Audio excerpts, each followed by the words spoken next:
हाय दोस्तों, आप लोगों को स्वागत है मेरा यूट्यूब चैनल पर। मैं संजय यादव और आज आप लोगों को दोस्तों थेल्स प्रमेय को हम साबित करने जा रहे हैं।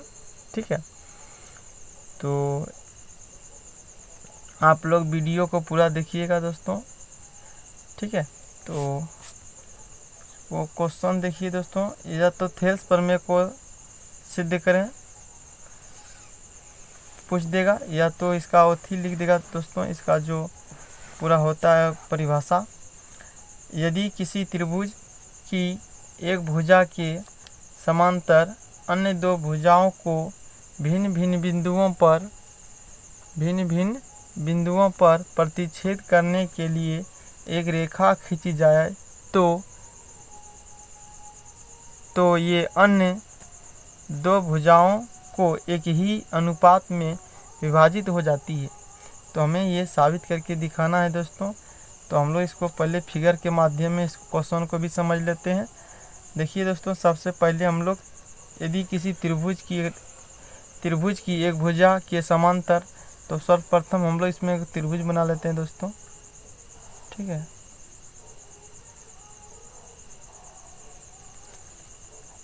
इसका नाम भी देते हैं ABC। यदि किसी त्रिभुज की एक भुजा के समांतर अन्य दो भुजाओं को भिन्न भिन्न बिंदुओं पर प्रतिच्छेद करने के लिए एक रेखा खींच जाए। एक भुजा के समांतर दोस्तों हमें एक रेखा खींचना है। दो अन्य भुजाओं को कहाँ काटेगा? भिन्न भिन्न बिंदुओं पर प्रतिच्छेद करता है दोस्तों। काट रहा है D और भुजा AB को और AC को D और E बिंदु पर काट रहा है। ये किसके समांतर है दोस्तों? BC के समांतर है। ठीक है, तो ये अन्य दो भुजाओं को एक ही अनुपात में विभाजित हो जाती है। ये कह रहा है दोस्तों, ये जब इसके समांतर ये रेखा खींच दिए तो ये दो भुजा को जो बचा है दोस्तों, ये जो काट रहा है एक ही अनुपात में विभाजित कर रहा है। ये क्वेश्चन में कह रहा है दोस्तों। ठीक है, तो हमें ये साबित करके दिखाना है, यानी AD बटा BD और AE बटा EC। अनुपात का मतलब होता है दोस्तों भाग। ठीक है, तो इसका AD बटा BD और AE बटा AC। तो हम लोग इसको शॉर्ट में इधर लिख लेते हैं। माना कि ABC एक त्रिभुज है। ABC एक क्या है? त्रिभुज है जिसमें भुजा BC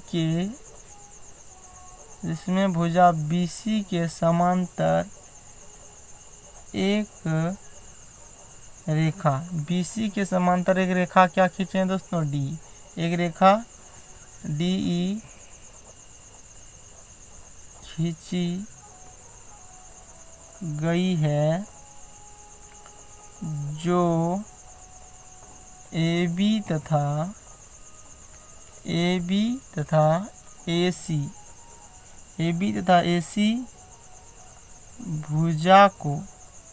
AC भुजा को कहाँ काट रहा है दोस्तों? AB भुजा को D बिंदु पर और AC भुजा को E बिंदु पर। AB तथा AC भुजा को D एवं E बिंदु पर काटती है, तो हमें साबित करना है कि क्या साबित करना है दोस्तों? AD बटा BD और AE बटा EC। देखिए दोस्तों, अब हम लोग थोड़ा इसमें बनावट में, ठीक है, देखिए दोस्तों, D से हम लोग यहाँ लंब डालते हैं। इस पर लंब डालते हैं M, और यहाँ भी लंब इसके डालते हैं, यहाँ N। तो इसको लिखते हैं D से DM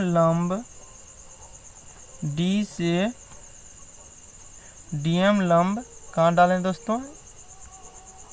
AC पर AC पर डाले हैं दोस्तों, D से DM लंब AC पर तथा E से EN लंब, E से EN लंब कहाँ डाले हैं?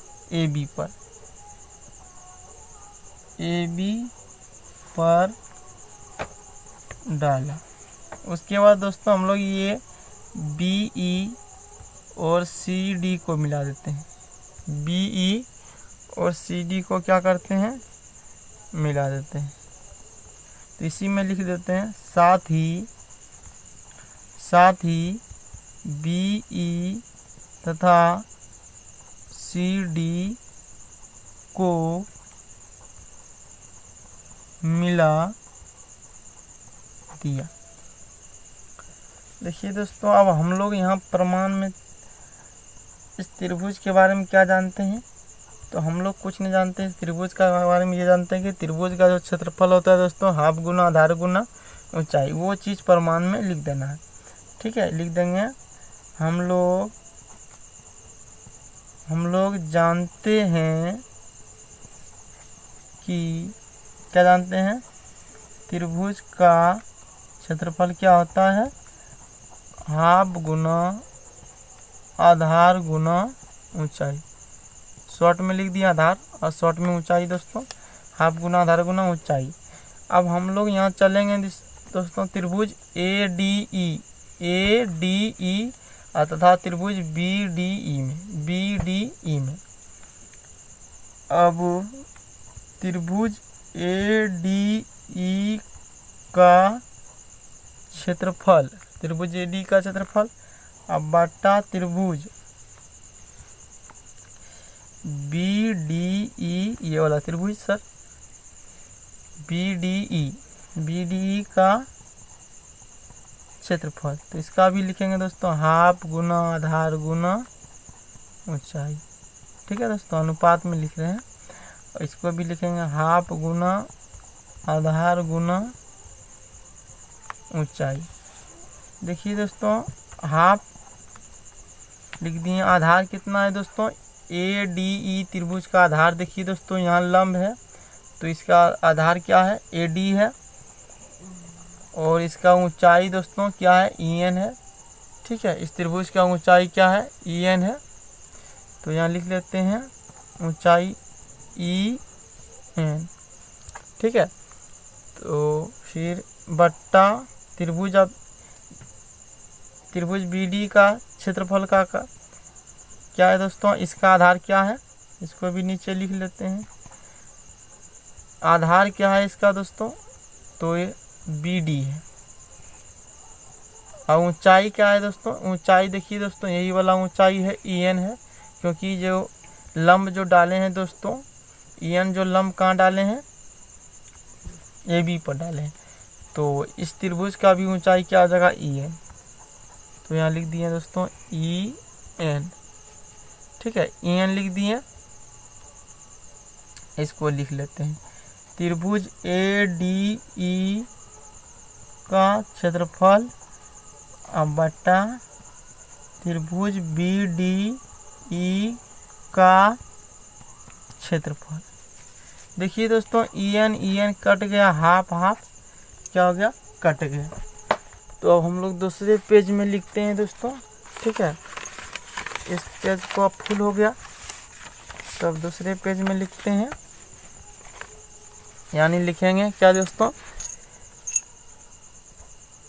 त्रिभुज ADE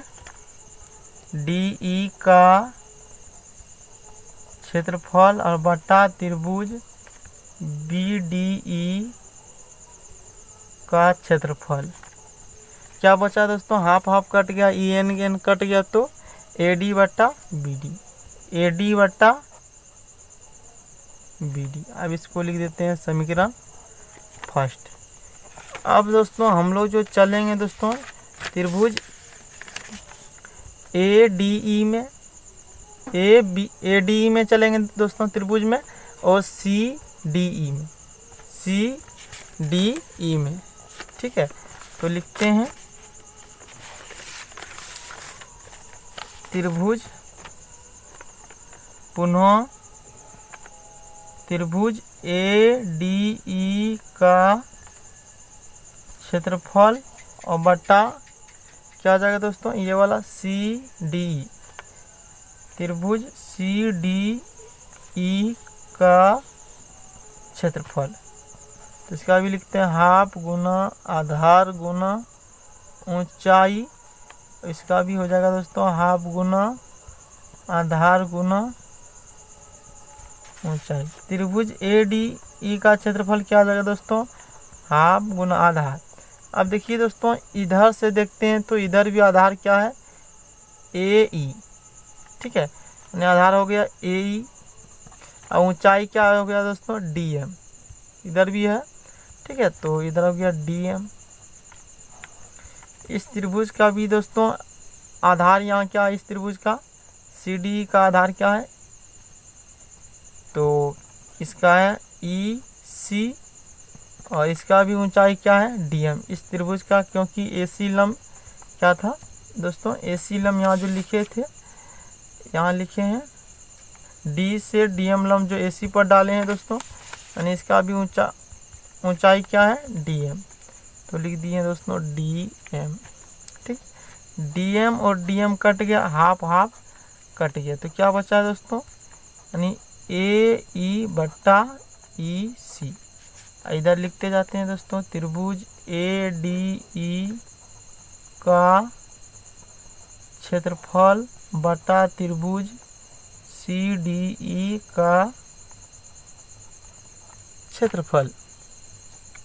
देखिए दोस्तों, फिर लिख लेते हैं, त्रिभुज ADE का क्षेत्रफल और बटा त्रिभुज CDE का क्षेत्रफल। इसको समीकरण मान लेते हैं दोस्तों सेकेंड 2, ठीक है। अब क्या करेंगे दोस्तों, त्रिभुज ADE का क्षेत्रफल ऊपर भी है दोस्तों, यहाँ भी है, लेकिन आप देखते हैं त्रिभुज BDE का क्षेत्रफल और यहाँ जो CDE का क्षेत्रफल ये कहाँ है दोस्तों, त्रिभुज BDE का क्षेत्रफल और त्रिभुज CDE का क्षेत्रफल ये यहाँ है दोस्तों। इसका एक ही आधार क्या है, DE है, और ये दो समांतर रेखा के बीच स्थित है, इसलिए ये दोनों त्रिभुज का क्षेत्रफल क्या होगा दोस्तों, आपस में बराबर होगा, ठीक है। तो इसको हम लोग लिख लेते हैं थोड़ा, चूंकि त्रिभुज BDE का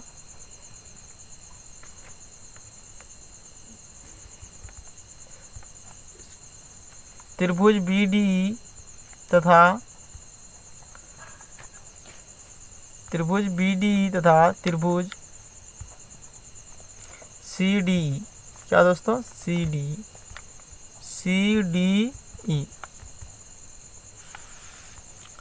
ठीक है, CDE का एक ही आधार क्या है दोस्तों, DE है, ठीक है, DE है, तथा ये दोनों त्रिभुज का क्षेत्रफल दो समांतर रेखा के बीच स्थित है, ठीक है। तो ये इसलिए क्या हो जाएगा दोस्तों, इसलिए त्रिभुज BDE का क्षेत्रफल बराबर त्रिभुज CDE का क्षेत्रफल आपस में क्या हो जाएगा दोस्तों, बराबर, आपस में क्या हो जाएगा, बराबर हो जाएगा दोस्तों। अब हम लोग समीकरण 1 और 2 से क्या हो गया, ये यानी इधर का पूरा इधर आपस में क्या हो गया दोस्तों, बराबर हो गया। तो लिखते हैं समीकरण 1 एंड 2 से, 1 और 2 से देखते हैं दोनों क्या हो गया दोस्तों, बराबर हो गया। तो इसको लिखते हैं त्रिभुज ADE का क्षेत्रफल और बटा त्रिभुज BDE का क्षेत्रफल बराबर हो गया किसके दोस्तों, समीकरण 2 के। त्रिभुज ADE का क्षेत्रफल और बटा त्रिभुज CDE का क्षेत्रफल। इसलिए इधर भी दोनों आपस में क्या होगा दोस्तों, अनुपात में यानी बराबर हो जाएगा। इसलिए AD बटा BD और AE बटा EC, और हमें यही साबित करना था दोस्तों, जो कि प्रूव हो गया। ठीक है।